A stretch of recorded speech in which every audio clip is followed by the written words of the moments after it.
Today in crypto, Bitcoin has successfully broken past $7,000. Could we see $10,000 in the coming weeks? Or is there still way too much fear in the market and too much correlation with the equity markets? The Bitcoin halving is trending again, and the Bitcoin billionaire who believes that Bitcoin is either going to zero or it is going to millions.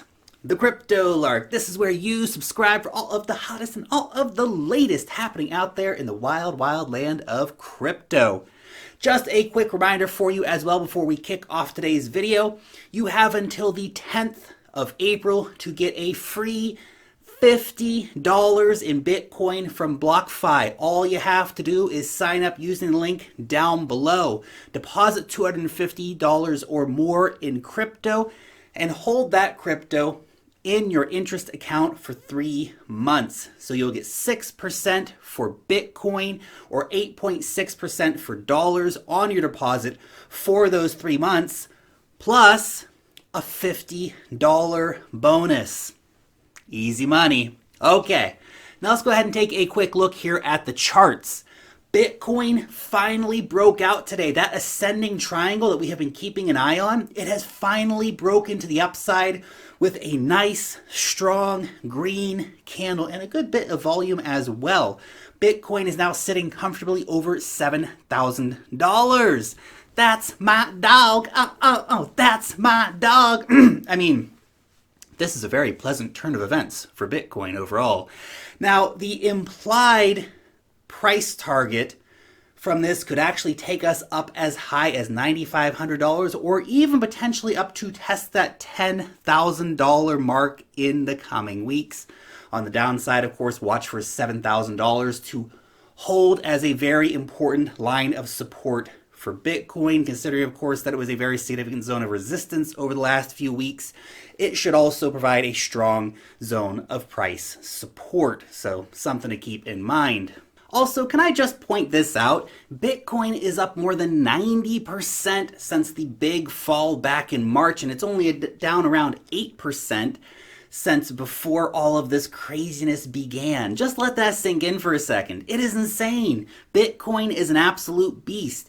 We have almost completely recovered from this huge market event, and we're almost back to normal. Well, whatever normal means in crypto, but that's kind of where we're moving back to.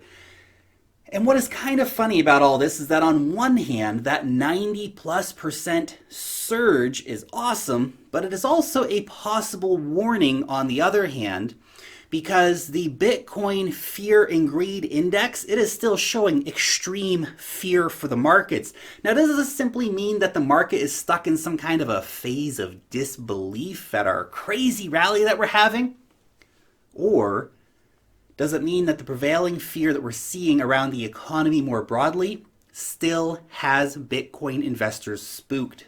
Was it all just too much, too quickly, and will this rally fail?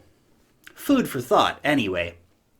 Now, could all of this really just be a setup for the pre-halving hype run? Well, Google Trends seems to confirm that this indeed may be the case.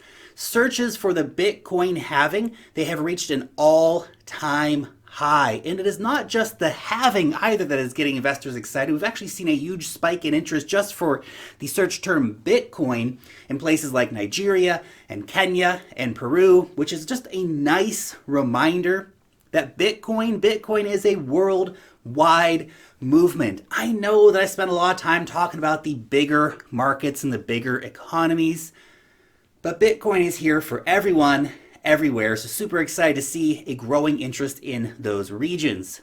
And just in case you forgot, the Bitcoin halving, it is only 36 days away. Tick tock, getting closer every second.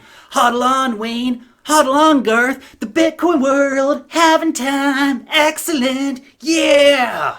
Anyway, as we know about the halving, there will of course be speculators running both sides of this event, likely pushing the prices higher pre-halving and then dumping the prices down post-halving. The real impact of the Bitcoin halving has to do with the long-term shock on the supply of new Bitcoin being sold on the markets from miners every single day, getting cut from 1,800 down to 900. This will take many months to really have an impact, so something to keep in mind. The halving is so weird because it's really this important event, and at the same time the actual day is kind of a non-event. And another bit of Bitcoin halving data to share with you is this tweet from Plan B. Now, of course, Plan B, he is the guy behind the stock to flow model. He says that to maintain Bitcoin at an average of around $7,000 since October 2017, that Bitcoin must have had about 400 million new dollars flowing in every single month for the last 2.5 years. Now, after the halving, it will only require around $200 million a month to have that same effect. But obviously, of course, the buyers, they are not going to be disappearing. That cash flow will continue coming. That $400 million, in fact, it's likely to only increase as we see demand rising for Bitcoin and as new buyers enter the market. Definitely fascinating statistics. Anyway, all of the things that I have said so far can really be taken into consideration versus the reality of the unfolding economic tsunami that we see spreading around the world. Why? Because Bitcoin has been showing a huge correlation with traditional markets in the last few weeks. Just have a look at this chart here. This is the correlation of Bitcoin to the S&P 500, the FTSE, the Nikkei, and the Dow. Seems pretty damn correlated to me. Crazy. This is a problem for Bitcoin right now because I think that the economic impact of the virus, it is still largely underestimated. The traditional markets may even be in some kind of a form of denial of what is actually happening. So stay frosty out there, everyone. We are not out of the woods yet. Maybe Bitcoin will break away if the equity markets suffer more, but that has not been the case so far. It has actually been tracking with the equity markets. So even if things look nice today, we may just be in the eye of the storm, so keep that in mind. Okay, now moving on. Billionaire, investor, and chairman of Virgin Galactic, Chamath, was on the Pompliano podcast recently, and what he said about Bitcoin will blow your mind. So let's have a listen. It pushes it into this ghetto of day traders and speculators. And right now, that's where we are. We're in that ghetto, and you need to get out. And the way that it gets out is that you need to flush the speculators and day traders out. And you need to have still some basis of interest from long-term holders. And then you need to have it slowly look like the traditional infrastructure could really implode. So again, I go back to, we are driving slowly, but we are driving towards a top of a cliff. And then we're going to drive much, much faster down that cliff or down that hill. And at the end of it is a huge brick wall.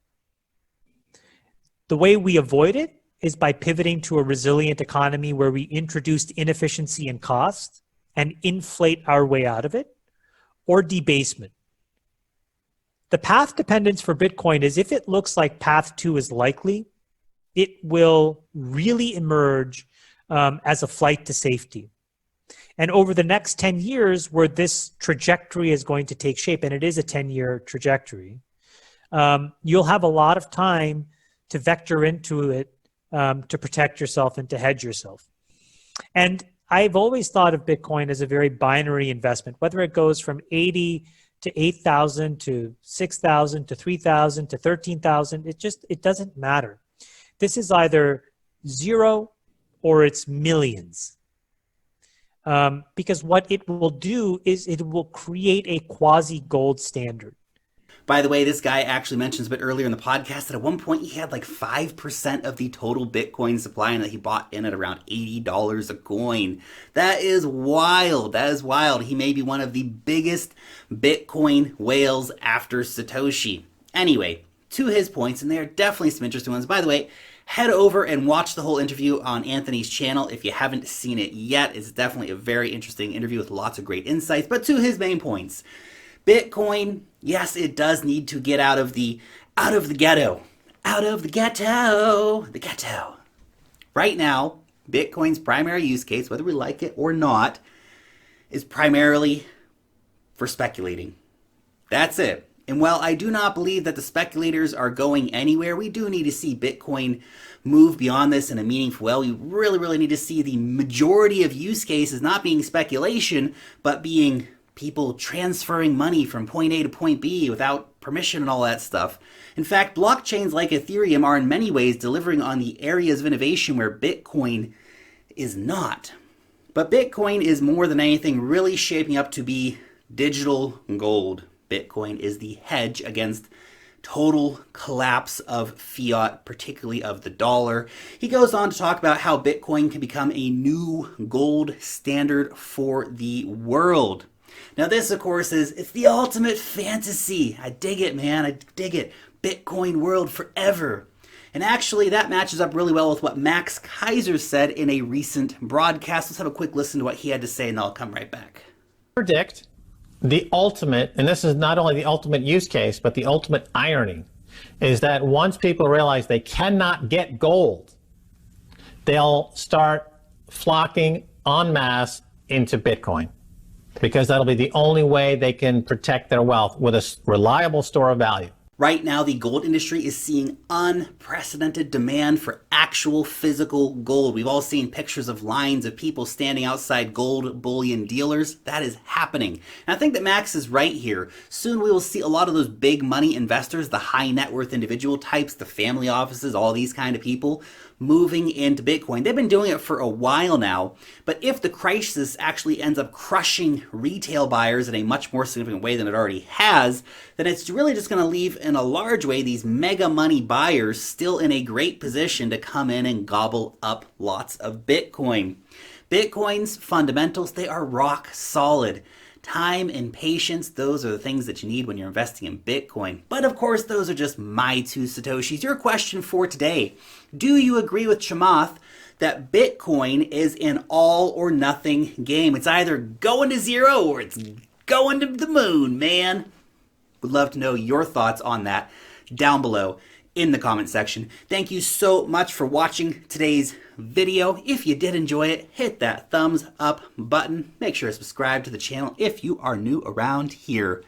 Long live the blockchain, and peace out till next time.